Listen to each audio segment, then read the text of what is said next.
نحمده ونصلي على رسوله الكريم اما بعد فاعوذ بالله من الشيطان الرجيم بسم الله الرحمن الرحيم أتى أمر الله فلا تستعجلوا سبحانه وتعالى عما يشركون صدق اللہ العظیم۔ آج الحمدللہ ہم نے سورہ نحل کا آغاز کیا ہے۔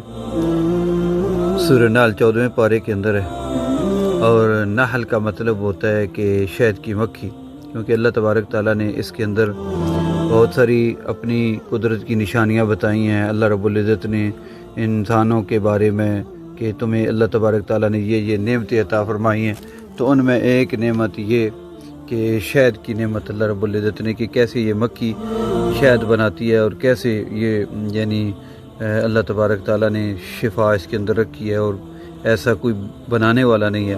اس کے اندر اللہ رب العزت کی وحدانیت کا، اللہ کا ایک ہونا، اللہ کا محسن ہونا، اللہ کا خالق ہونا، ہر ایک چیز اس کے اندر آ جاتی ہے۔ تو اللہ تبارک تعالیٰ نے سورہ نحل جو ہے نا اس کے بارے میں اس کے اندر اللہ تبارک تعالیٰ کی بے شمار یہ جو مکی صورتیں ہوتی ہیں، اس کے اندر قیامت، آخرت، نبوت، یہ ساری چیزیں آتی ہیں۔ تو عطا امر اللہ، کیونکہ یہ مشرکین مکہ جلدی مچاتے تھے کہ اگر آپ نبی ہیں تو اللہ کا عذاب کیوں نہیں آتا، یعنی اللہ کے نبی کی نبوت کو جھٹلانے کے لیے۔ تو اللہ فرماتے عطا امر اللہ فلا تستعجلوا، سمجھو اللہ کا عذاب آ چکا، اللہ کا عذاب سمجھو تمہارے اوپر آ چکا۔ عطا امر اللہ فلا تستعجلوا، تم جلدی نہ مچاؤ، جلدی نہ کرو۔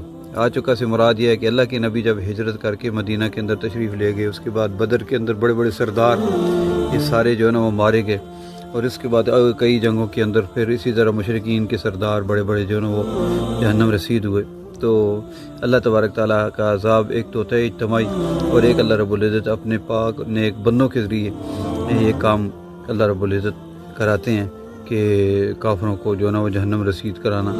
تو اس کے بارے میں عطا امر اللہ فلا تستعجلوا سبحانہ، اللہ رب العزت ہر عیب سے پاک ہے، وتعالی عما یشرکون، اور یہ جو اللہ کے ساتھ تم شریک ٹھہراتے ہو ان سے اللہ رب العزت بہت بلند ہے۔ اللہ تبارک تعالیٰ شرک سے پاک ہے۔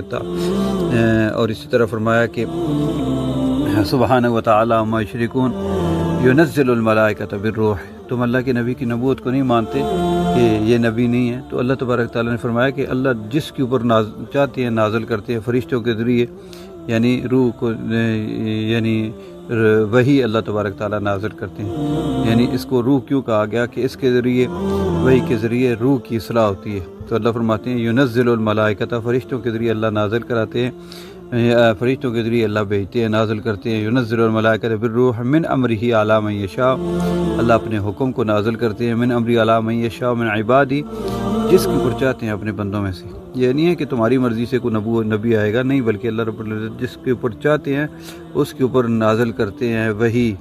تو اپنے پاک بندوں میں، اپنے نیک بندوں میں سے، اپنے جو اللہ تبارک تعالیٰ نے بندے پیدا کیے ہیں، یعنی انبیاء کرام کے اوپر اللہ تبارک تعالیٰ نازل کرتے ہیں۔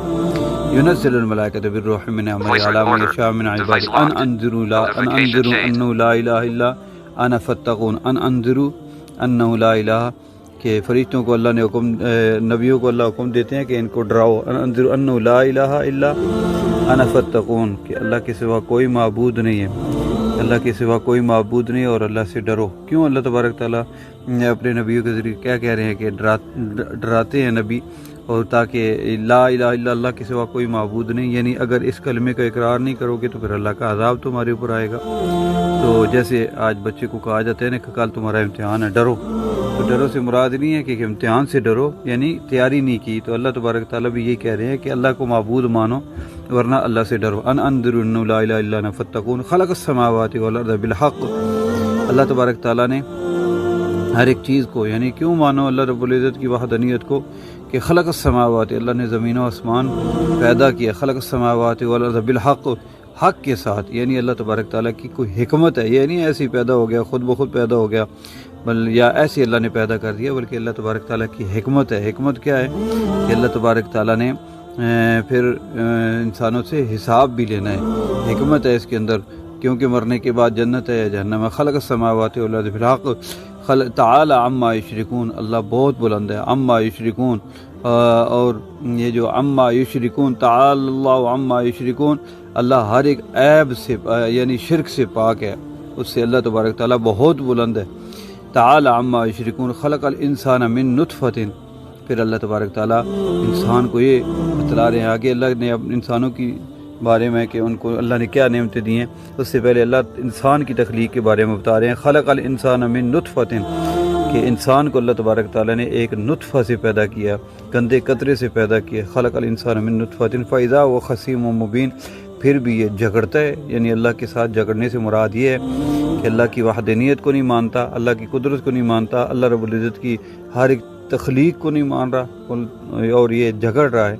یہ اس کے اندر سارے انسان نہیں ہے جو نافرمان ہیں, نہ ماننے والے ہیں, وہ ان سے یہ مراد ہے. ورنہ انسانوں میں نبی ہیں, اولیاء ہیں, صحابہ کرام ہیں.